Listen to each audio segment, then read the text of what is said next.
How to block and unblock the Facebook account using the Facebook application.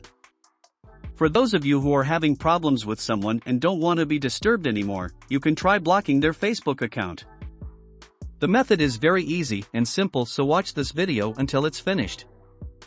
First, open the Facebook application on your cell phone. After that, click the three lines in the right corner.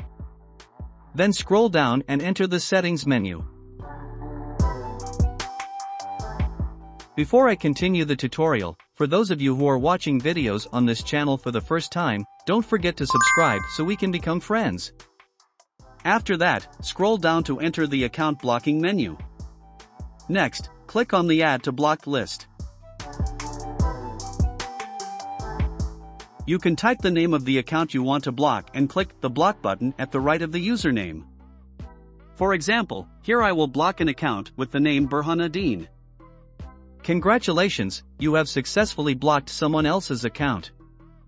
Then to unblock, you can click the unblock button on the list of blocked accounts. Thank you for watching this video, I hope it's useful.